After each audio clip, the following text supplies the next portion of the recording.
So I got a free bench grinder. There may be a tiny bit of run out on it.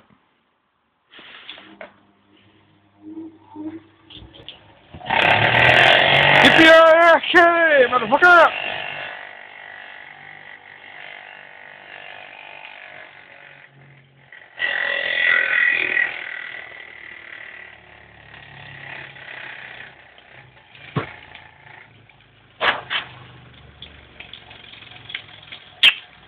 So yeah, probably gonna have to fix that. Also, I got an incredibly old spanner. How do I know it's old? Made in West Germany. Then again, it's only my assumption that German-made parts are no longer classified as East and West Germany. That thing? I have no idea. I'm gonna chip the runoff on the end of these. So I watched a bloke do a video and he's very interesting. I'll do a link to him.